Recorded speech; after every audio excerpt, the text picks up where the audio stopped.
Welcome back to UNX Fast Forward, your daily dose for everything ninja. I'm Ethan Swanson. And I'm Chris Ganji, and our first major is over, so now we look on to Major 2, and our new open qualifiers reset, so now competitors will earn their way to Major 2 by competing in one of 4 more open qualifiers. Right, and we're starting off with Centercourt on the East Coast, run by Anthony DeFranco, Greg Smith, Mark Antiochia.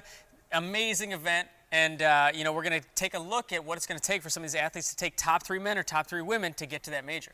Yeah, so we're just going to go ahead and jump right into the course preview. Yep, and so first up we have the broken arrow. Athletes going to make their way across 2 essentially Dorito-looking obstacles. The second one spins all the way around, and then some parkour boxes to the finish. Next up, competitors will take on Hold the Line, where they'll make their way across a slack line with holds on it. The holds will be moving, they'll be bouncing because that line is not tight, and so it'll be a little bit tricky for a second obstacle. But don't hold the line, actually, because then you'll be DQ'd. Yeah, hold the holds, not the line. Right, and then they're going to go into the third obstacle, a bar slide all the way across. They have to hop it over 2 cradles, which turns it into a lache bar and connects right into the next obstacle. And so that next obstacle will be the lache lane. The competitors will lache their way through the bars to the landing platform. Right, get up all the way to, I think this is going to be our first ninja killer, fun dip. The dipper is really tough, and I think more than anything, it's so intimidating. Yeah, I mean, you're up high on a big platform. There's pads underneath you, but like you said, it's a very intimidating obstacle. Yeah, I mean, you're like 15 feet in the air looking down. You got to go on a roller coaster on your arms, launch to a cargo net, get through. I think this is going to take out some of our more apprehensive competitors. Yeah, I think confidence is going to be key on this one. The more confident you are for this move, the more you trust yourself, we're going to see the more success. Yep, and so then we go right into the spinning log of doom, which is interesting because it's got a very scary name, but I think this is going to be one of the easier obstacles. I think it's more of a transition just to get to the next obstacle.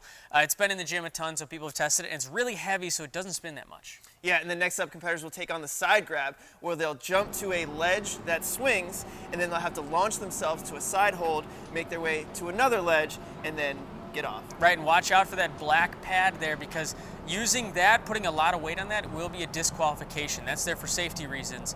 But then they go right into the next obstacle, which is kind of like a potpourri of obstacles. Trampoline, to ring, to bar that swivels, to cliffhanger, and it's completed when they touch the trapeze. Yeah, and once they touch the trapeze, they'll make their way over to the wall walk, which they'll move up to the wall, and then they'll take rings down the wall to the dismount platform. And this brings us to what I think is going to be a crusher of an obstacle, the sky bars, which is a flying bar, which by itself is hard enough, and then there's this crazy move, flying bar up, reverse, bring it back in and lock it in. It's so many things in one, and it happens so fast.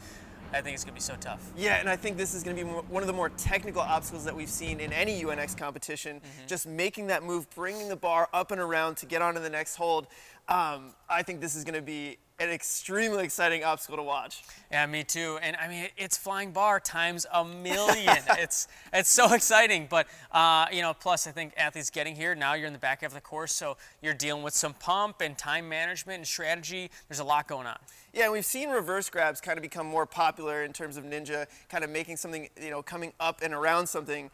But now you're doing it while bringing the bar with you to come around that next hold. Yeah, Anthony DeFranco came with this one, and when I first saw that he was doing this, he sent me, the course preview a while ago, and I told him, I was like, this is going to crush some souls. I love it. I love it. We'll see how it goes. But then it goes right into an agility obstacle, and this one's, I don't think it's going to be too bad. It's mainly keep your feet central. I think anybody that gets to this point is going to be really, really strong.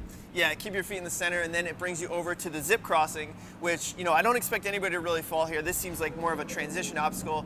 Maybe sap a little bit of energy, but just get through the zip crossing. Right, and that goes to double time, which also, talk about intimidation factor again, you gotta jump, and these things swing like crazy. Jump to one, jump to another one, they both freely swing, and then make your way to the platform. Yeah, again, you need a lot of commitment and confidence on that one. But then competitors will make their way to the last obstacle, which is the cliff drops. These are cliffhanger holds that are gonna drop every time you grab the next set. Those things are gonna drop on you. And diabolical.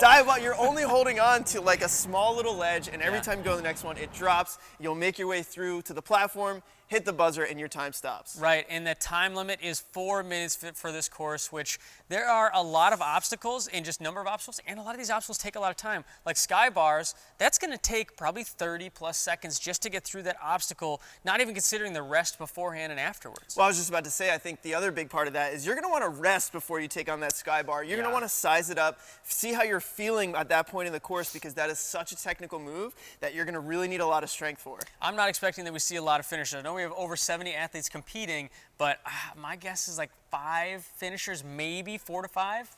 I feel like that's a pretty good guess, especially with what we've seen with these open qualifiers. I think these gyms are, they're putting out some really good courses, really challenging courses, and 5 seems even like a little high, if I'm being honest, with what we've seen at these qualifiers. I know, but it's a combination of the course is obviously very difficult, but that's what the team at Centercourt had to do with the athletes that are competing. And so let's take a look at who is competing, because I have never seen a competition this stacked. There's 70 competitors, but looking at the women's side, on the women's side alone, we have 6 women that were at the first major event.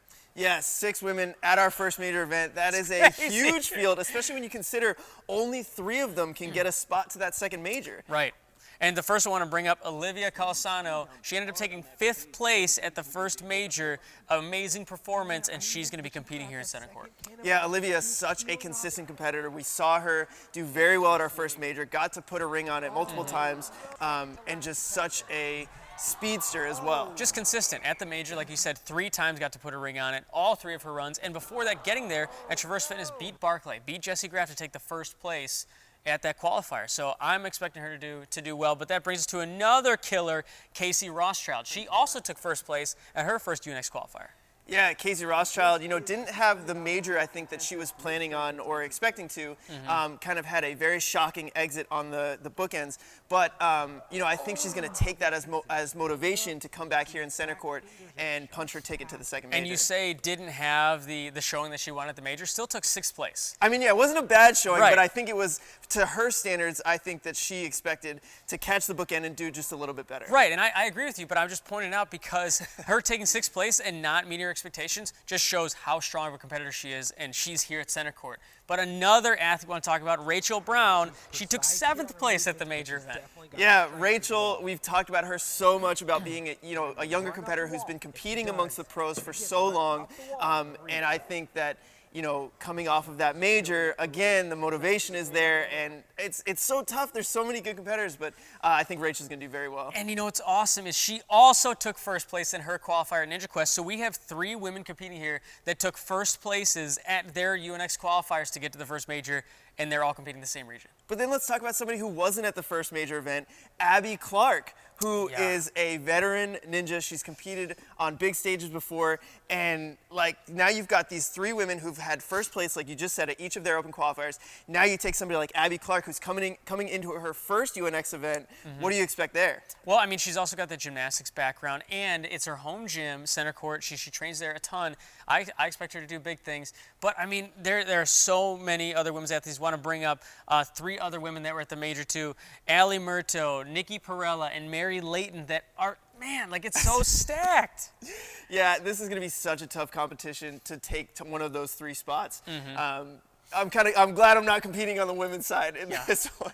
Right. I mean, there's other women too. Angela Gargano, Jane Greenbaum. I think that we're going to see big performances out of them too. I mean, this is going to be the most stacked women's field that we've seen in any of the UNX qualifiers. I'm really excited to see how it plays out. And then you got to wonder, who are the rookies coming in, or maybe not rookies, but who are the UNX first timers that we haven't seen compete, right. And are they going to step up to the plate and potentially take those spots? I mean, we know the women that we've seen compete before, but I think we could see some people come out of where we haven't seen. Yep, East Coast is Beast Coast. And speaking of which, now looking at the men's side, holy freaking cow.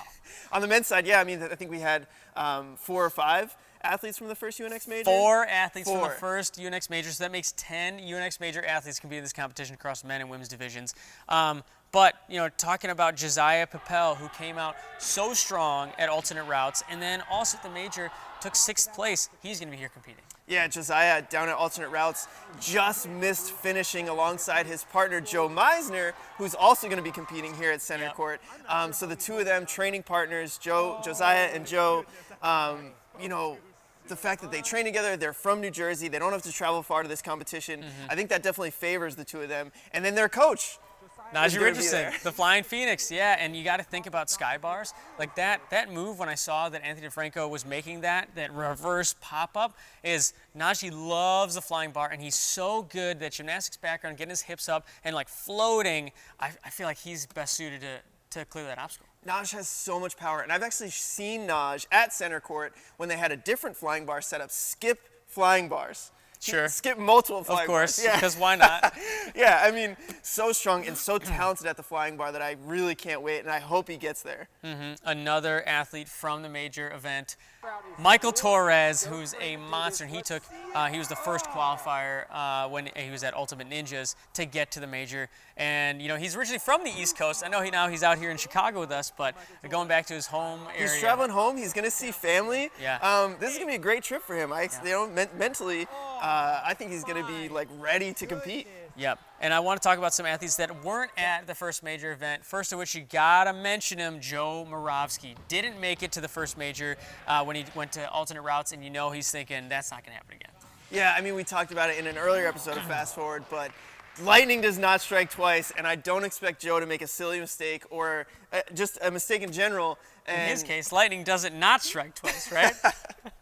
But yeah, I think Joe, you know, didn't make the first major, and for a guy like Joe, that's going to be such motivation, and like you said, he's going to tell himself, like, there's no way I'm not making this second major. Right, another athlete that's so proven that didn't make it to the first major, Jamie Rahn.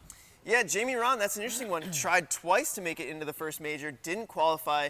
He was close, but just didn't get there. A few mistakes on the course.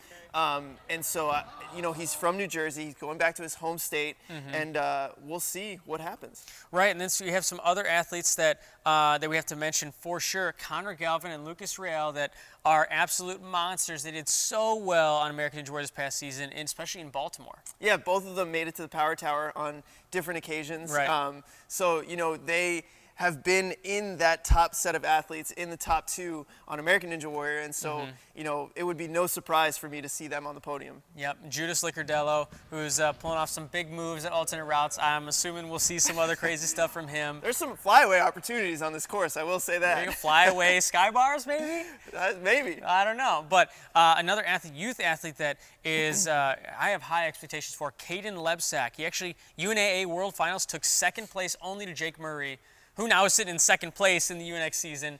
Caden is a freak of nature. Yeah, Caden is what, 13? Is he 14 yet? I don't know. He's 13 or 14, and the kid is a monster. The stuff that I've seen him do on Instagram, one-arm pull-ups, is just unbelievable, and it's unlike anything I'm seeing from some of these 13-year-olds. From anybody, man. From really anybody. He's an athlete. Like, you talk about youth athletes, whatever, but Caden's an athlete, and he deserves to be with the pros, and I expect him to do big things. But I expect all of these people to do big things. There are a lot of names here that we mentioned that are, they're top three material. You look at this field of athletes, and it's so stacked, and you know, it's so hard to look at it and say like, oh, this person should be in the next major, because there are so many that you can look at, and there's only 3 spots. Yeah.